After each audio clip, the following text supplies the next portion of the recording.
Hello and welcome to Restoring Our American Republic. I'm Chuck Benoit with The Nature of Things, where we are realigning God, government, and natural law so that we might restore our American Republic.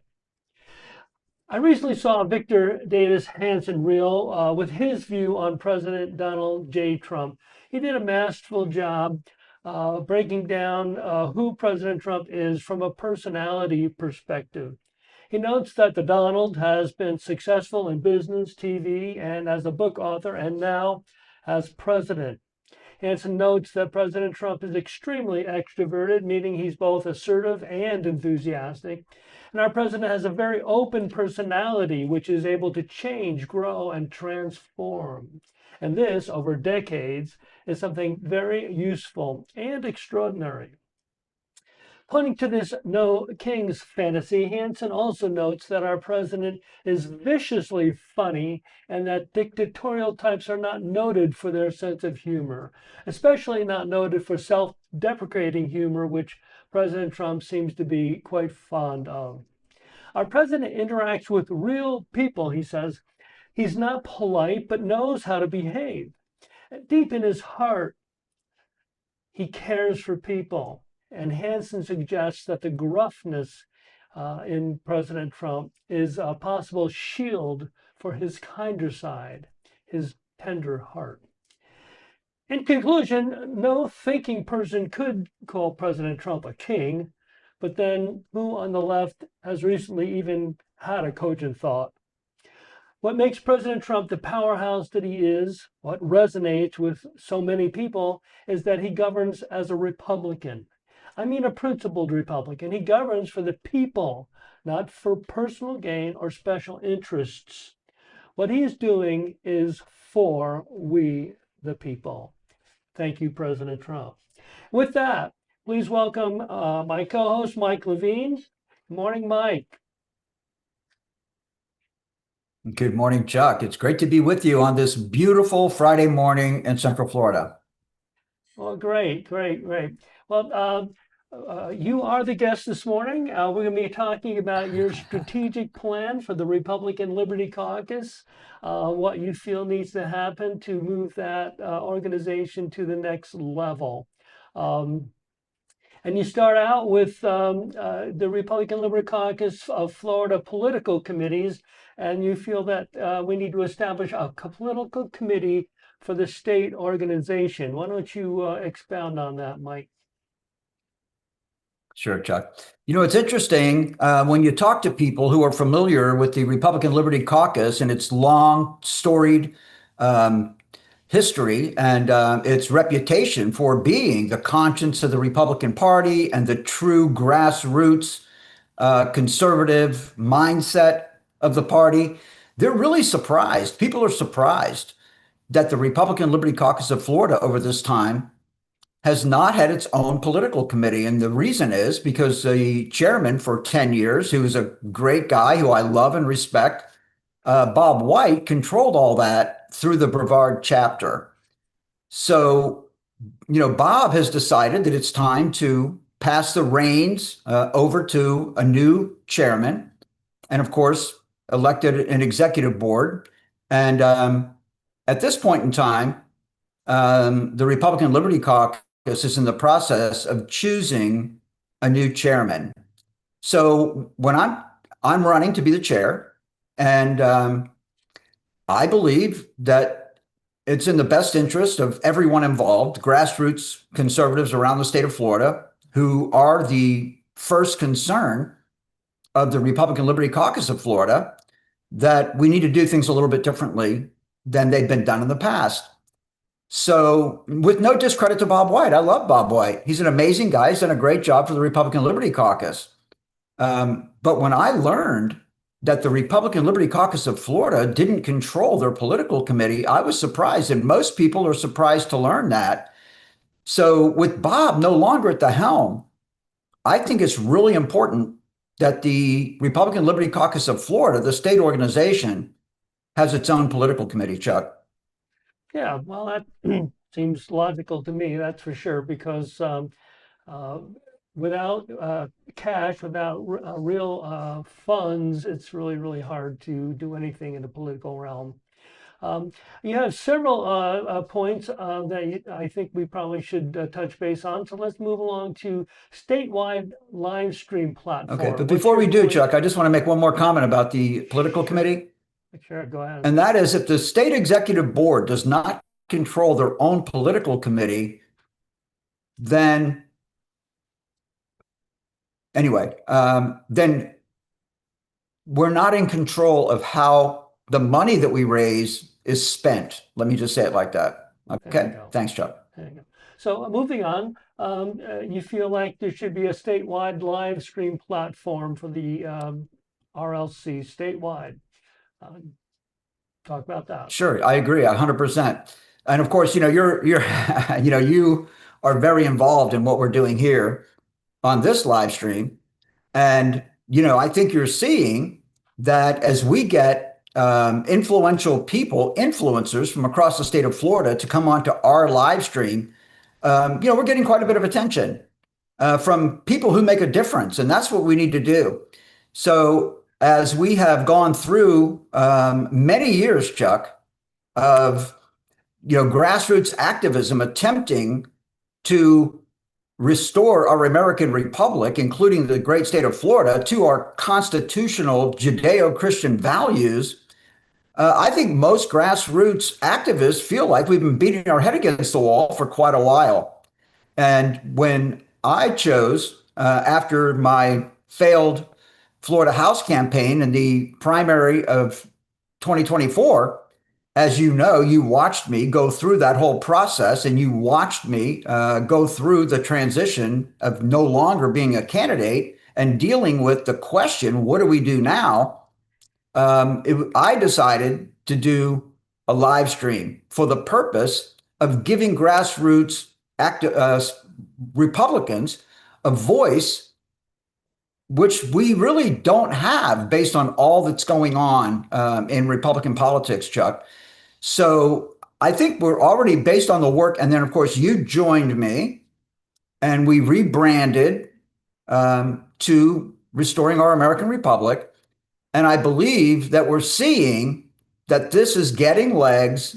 And I believe that this will be really good for the Republican Liberty Caucus of Florida to brand their own live stream and include the officers, local chapter presidents, and our incredibly knowledgeable and influential membership across the state of Florida into this live stream. And before I'm done, Chuck, I just want to say that I believe live streaming is a way to put chapters in every county, something that we've always wanted to do at the Republican Liberty Caucus of Florida, and getting involvement from every, and it also makes us better better analysts of policy, Chuck. So let me just close that up and just say that I think that this live streaming platform, and I believe that the Republican Liberty Caucus of Florida should have their own live streaming platform, not yours and mine, theirs. And I believe that that is a powerful tool to empower grassroots conservatives in the Republican Party in Florida, Chuck. Thank you. Yeah, well, this might be a good time to bring in a point that I wanted to lead off with is I was going to ask our audience to please get the word out that we have a special guest for our Tuesday, November 4th podcast, and that is none other than Bill Helmick, the executive director of the Republican Party of Florida. We expect this to be a more lengthy broadcast, possibly because there's so much that we need to discuss with him and about the RPOF, and especially its treatment with MAGA Republicans. So get the word out. We need a record audience for our live stream. That it's a Tuesday, November 4th at 11 a.m. Join us for that. Now back to previously scheduled broadcasts. So yeah, after the live stream, you also are talking about focus on issues and the idea of whether or not we should be donating to candidates or putting our funds behind issues. Why don't you discuss that a little bit for us, Mike? Sure. You know, Chuck, this is really a very controversial issue within the Republican Liberty Caucus of Florida. Everybody's, aghast, that I would say that we should focus on issues, not necessarily candidates. And just so you know, Chuck, I'm not ruling out giving money to candidates from time to time, but the candidate has to sufficiently prove to us that they will run the legislation that we produce out of the Republican Liberty Caucus of Florida. If the candidate's not going to do that, Chuck, they're useless to us. And then in the previous legislative session in 2025, everybody is angry that with big majorities in the House and the Senate and the governor's mansion, that on the Republican Liberty Caucus of Florida scorecard, no one got more than a C. And everyone involved is upset about that we have a strong Republican majority in the Senate, strong Republican majority in the House, Republican governor. And according to the Republican Liberty Caucus of Florida scorecard, not a single Republican got a higher grade than a C. So the question is, Chuck, if we continue to glorify these people, how do we have any level of accountability, Chuck? And I can't help but agree that was very, very odd. And I was speaking with, I think, Blazing Golia at one of his fundraisers, and I brought up the same thing. I said, "Don't you think that we could do better than that?" And he had to admit that, yeah, we probably should be doing better than that. So, Okay, so in let me order let me to, take this to the next level real quick before we move on. So what's the how do we win? Number one, we're very clear about what we want to do. The Republican executive committees do resolutions to codify the voice of their Republican leadership in each county. And of course, the Republican Party of Florida pretty much prohibits us from doing that.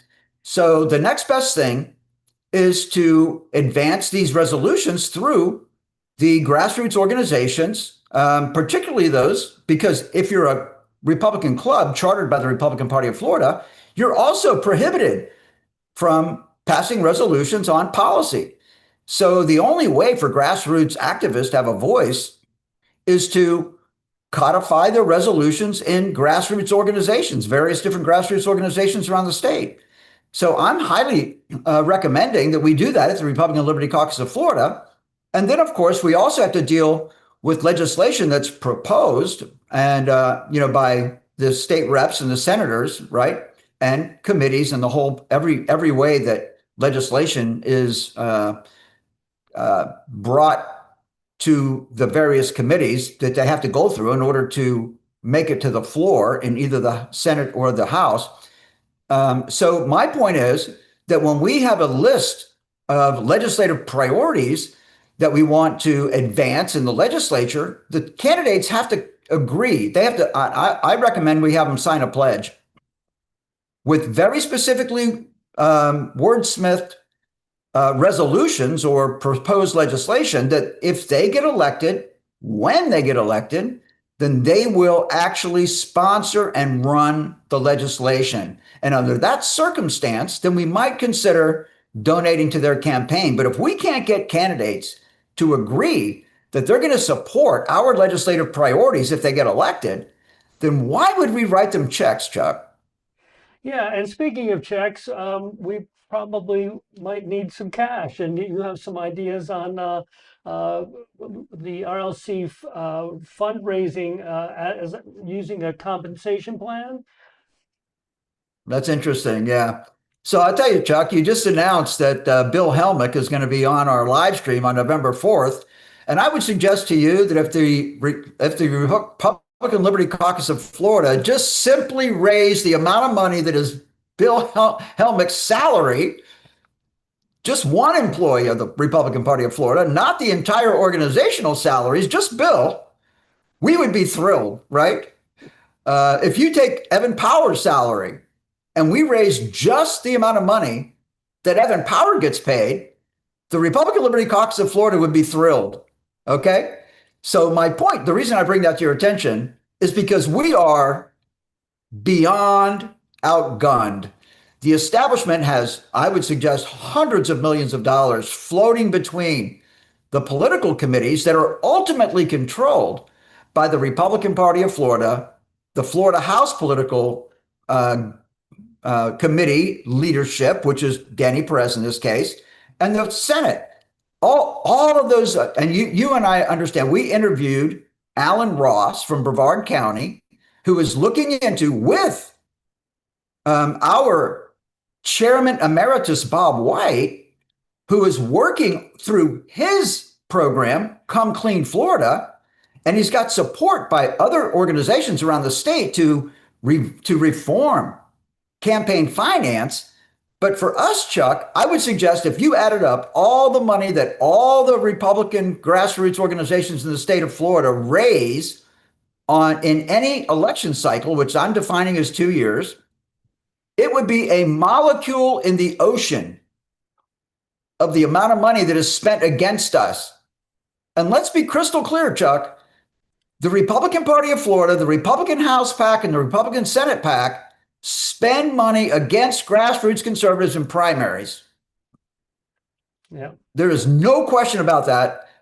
No one denies it. I don't think anyone would ever deny that. And then they prohibit us, as if you want to be a member of the Republican Executive Committee, they prohibit us from getting involved in primaries. And in the old days, it was just you couldn't get involved in a primary using your position at the Republican Executive Committee. But now they've expanded it further.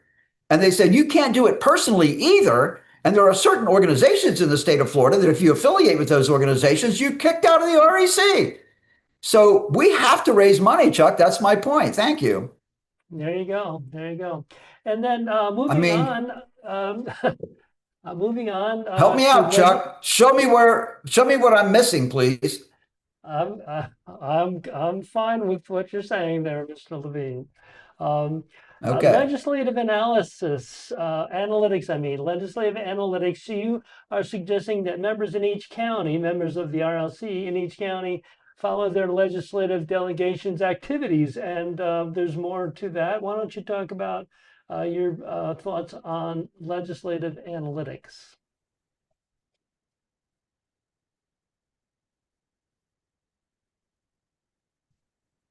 You there, Chuck? Can you hear me? Yeah, you're good. Okay, great.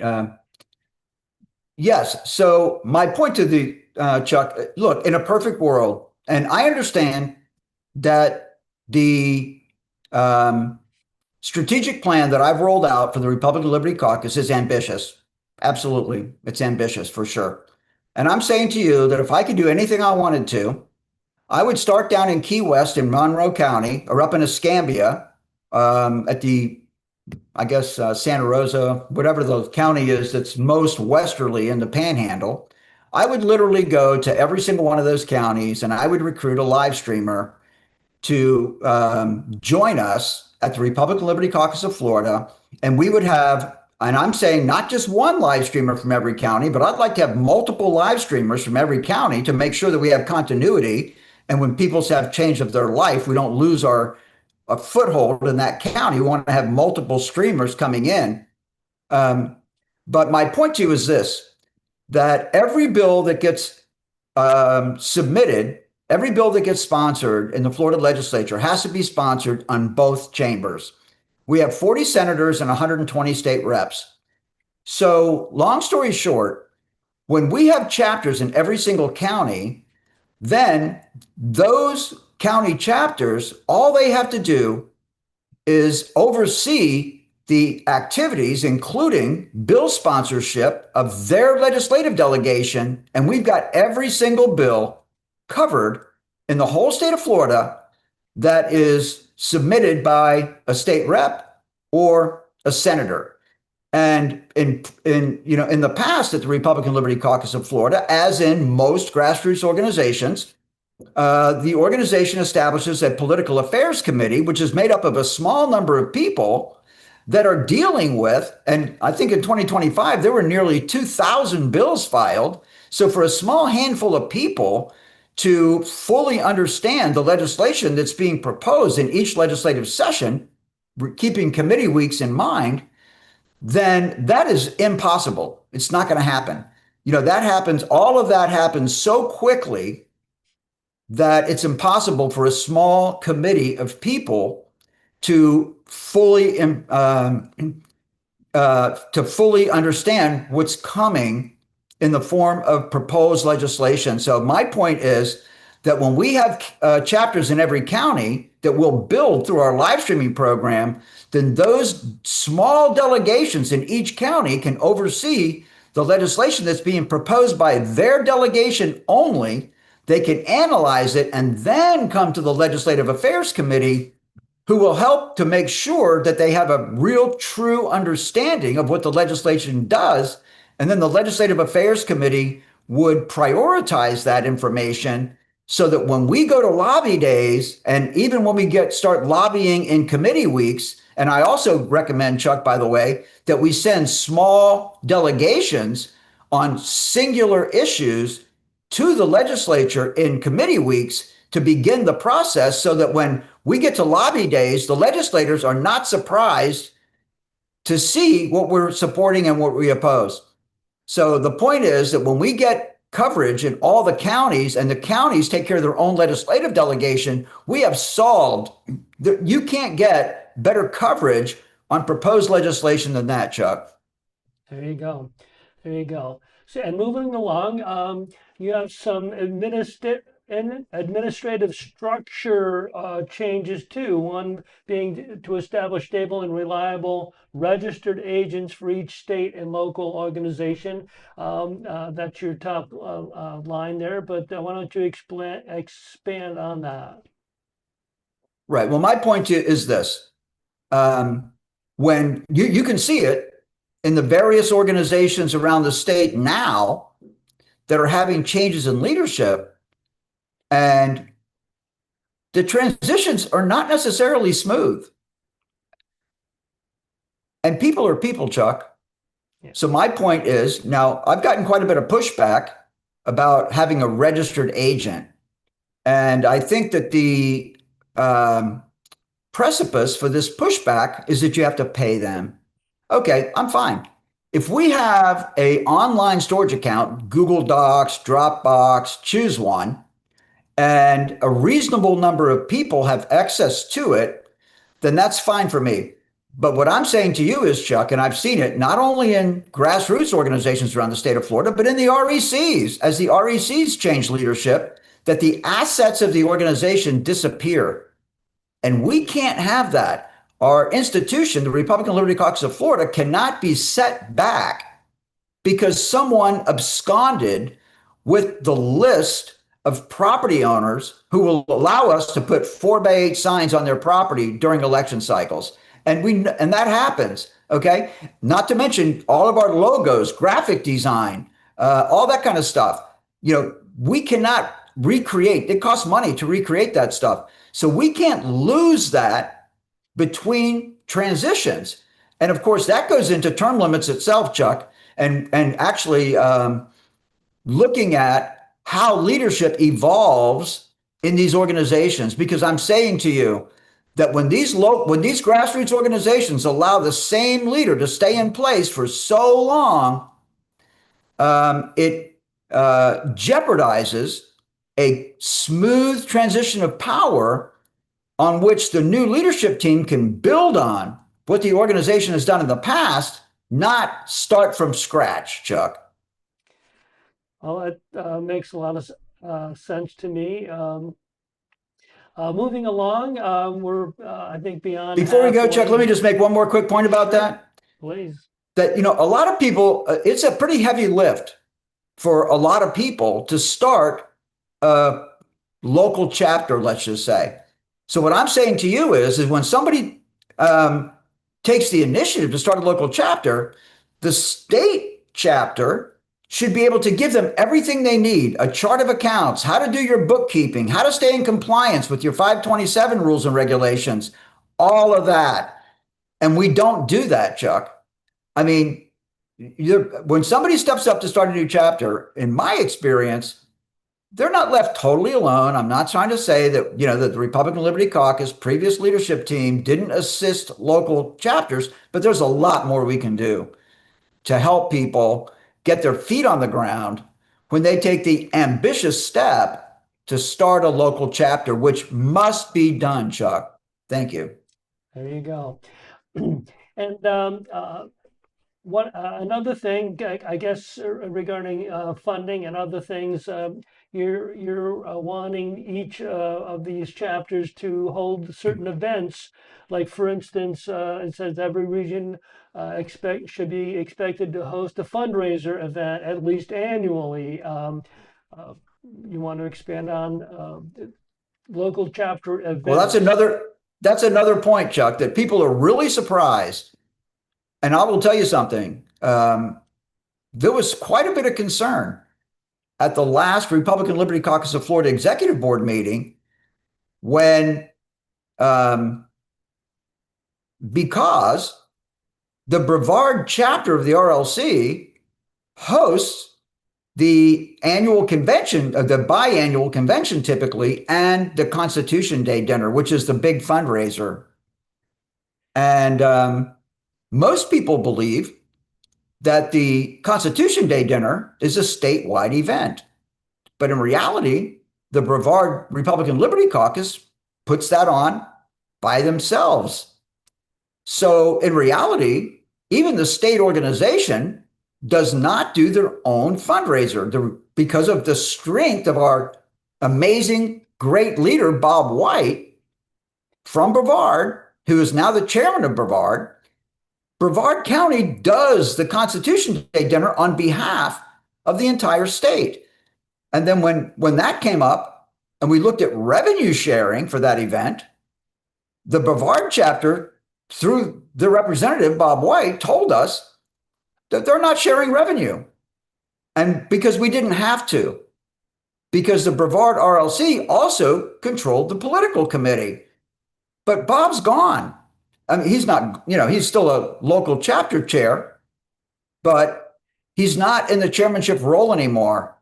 So at this juncture, it's critically important to me that the state party and the local chapters do their own fundraising events. And I want to say about the local chapters, Chuck, these don't have to be grandiose, right? You could get, let's just say, make a very easy number.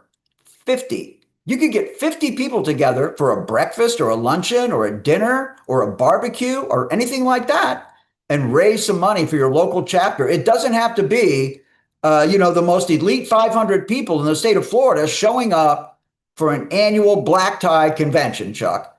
So this is not hard to do. It's fun. It should be fun. And it's relationship building, and it's imperative that we do that, Chuck. There you go. And moving on to, I think I have your 8th point here, a youth program. Yeah. Where are you going with that there, Mr. Levine? Well, Chuck, in the aftermath of the execution, and a lot of people call it suicide, a lot of people call it whatever they call it, but I'm saying to you that Charlie Kirk was executed, and that's a very, very big deal. And as a activist, I've been watching Charlie Kirk really since the beginning of his career, but as all of us, as we study and as we grow, we become more effective.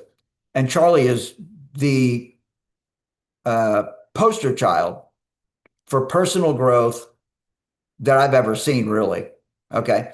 So I just want to say that in the last 12 months before the execution of Charlie Kirk, I was literally in awe watching him at these universities talking to the student body.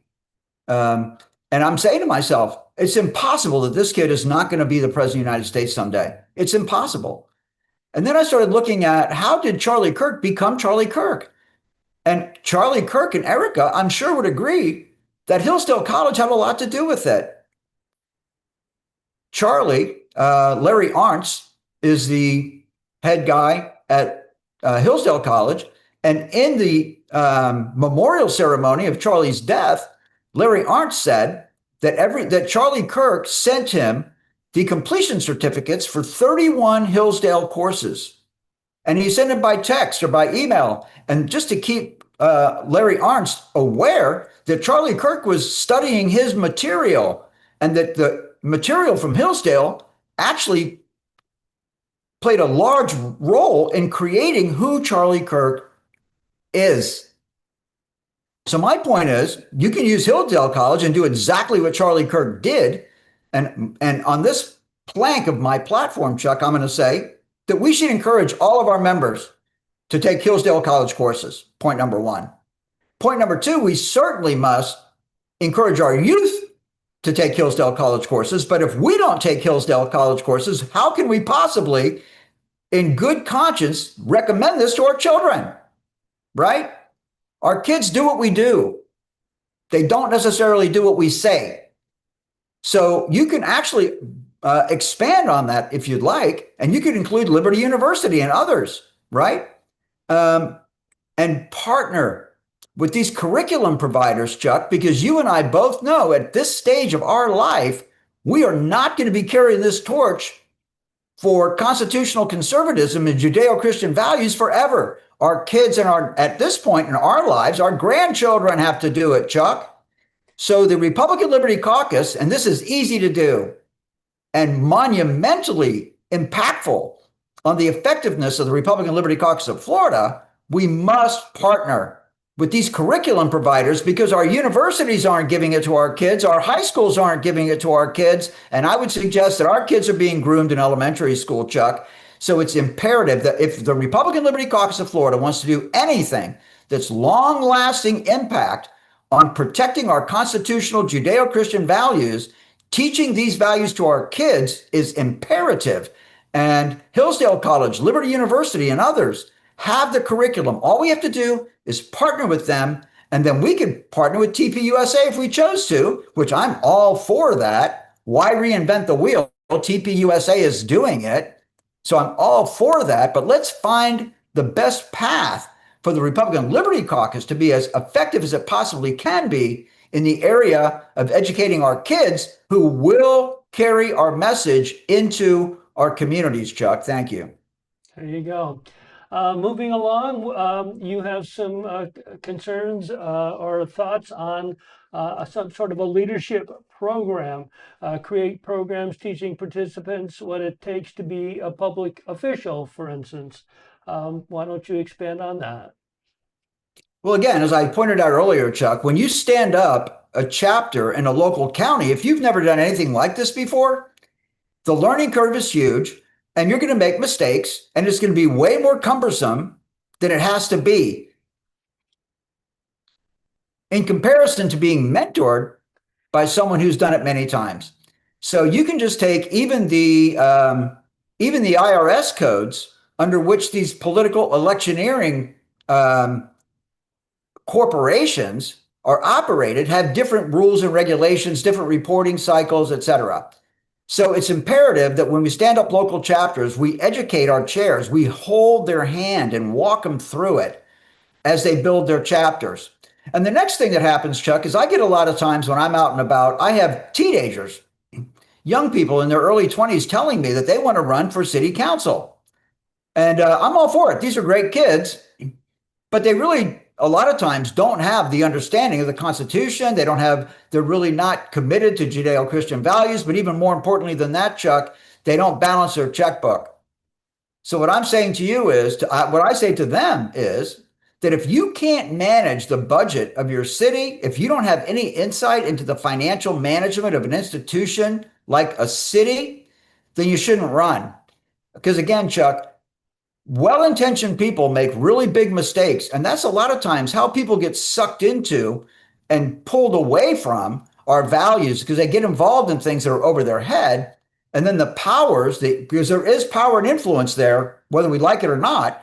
And then what happens is in our weakness that comes from ignorance and a lack of understanding, we have to default to them because the institution has institutional knowledge that we don't have. So therefore, if you can't win the debate with the city manager, then you're going to be pulled over to the city manager's point of view. You lost their debate. So how can you object?